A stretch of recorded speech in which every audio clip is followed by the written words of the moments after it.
హైదరాబాద్ లో మళ్లీ భారీ వర్షం. అర్ధరాత్రి 3 గంటల పాటు దంచుకొట్టిన వాన. లోతట్టు ప్రాంతాలు జలమయం.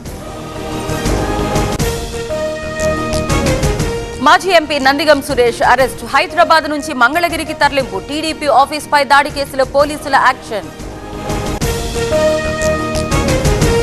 కోలుకుంటున్న విజయవాడ నగరం. ఈ రోజు నుంచి ఇంటింటికి రేషన్ పంపిణీ. వదంతులు నమ్మొద్దని చంద్రబాబు సూచన. విజయవాడలో మళ్లీ వర్షం. ఉరుములు మెరుపులతో కూడిన వాన. బాధితుల్లో మళ్లీ భయం.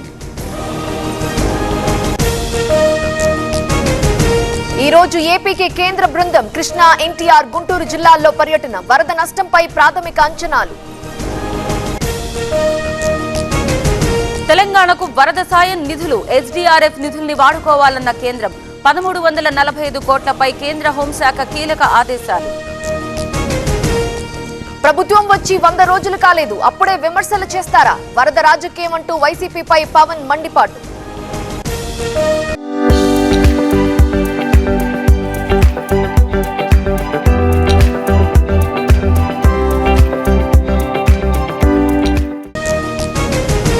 ఇన్సూరెన్స్ ఉంటే 10 రోజుల్లో క్లెయిమ్. బ్యాంకర్లు, బీమా ప్రతినిధులతో చంద్రబాబు సూచన.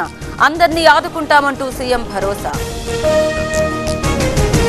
ఏపీకి మరో అల్పపీడనం ముప్పు. 9 జిల్లాలకు వాతావరణ శాఖ కేంద్రం బిగ్ అలర్ట్. ప్రజలు అప్రమత్తంగా ఉండాలని హెచ్చరికలు. బోట్ ఓనర్స్ కు చంద్రబాబు హెచ్చరిక. బాధితుల నుంచి డబ్బులు వసూలు చేస్తే జైలుకే. ప్రైవేట్ బోట్లకు ప్రభుత్వమే డబ్బు చెల్లిస్తుందన్న సీఎం.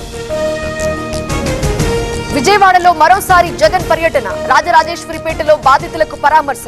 ప్రభుత్వ తప్పిదంతోనే వరదలొచ్చాయని ఆరోపణ. యుద్ధ ప్రాతిపదికన సహాయక చర్యలు చేస్తున్నాం. 7,000 మందికి నిత్యావసర సరుకులు అందించాం. ఈ రోజు నుంచి పరిహారం ఇస్తామన్న మంత్రి తుమ్మల.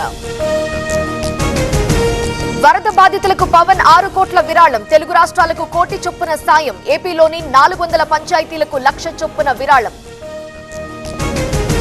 రేపు తెలంగాణలో బీజేపీ బృందాల పర్యటన. వరద ప్రభావిత ప్రాంతాల్లో పర్యటించనున్న నేతలు. బండి సంజయ్, ఈటెల నేతృత్వంలో టూర్.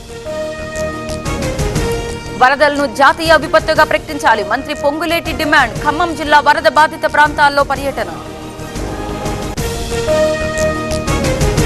భద్రాచలం దగ్గర గోదావరి ఉధృతి. 43 అడుగులకు చేరిన నీటి మట్టం. మొదటి ప్రమాద హెచ్చరిక జారీ. జీడిమెట్లలో గంజాయి ముఠా గుట్టురట్టు. 243 కిలోల సరుకు స్వాధీనం. 6 అరెస్ట్, మరో 2 పరారీ.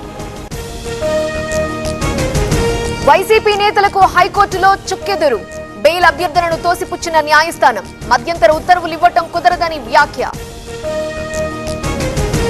కంగనా రనౌత్ కు బాంబే హైకోర్టు షాక్. ఎమర్జెన్సీ సినిమాకు సెన్సార్ ఇవ్వాలని పిటిషన్. సెన్సార్ బోర్డును తాము ఆదేశించలేమన్న కోర్టు. త్రిపుర తీవ్రవాద గ్రూపులతో శాంతి ఒప్పందం. అమిత్ షా సమక్షంలో 12 ఒప్పందాలపై సంతకాలు. నేషనల్ లిబరేషన్ ఫ్రంట్ ఆఫ్ త్రిపురతో ఎంఓయూ. సింగపూర్ లో భారత ప్రధాని పర్యటన. ఘన స్వాగతం పలికిన ప్రవాస భారతీయులు. అనంతరం సింగపూర్ ప్రధానితో మోదీ భేటీ.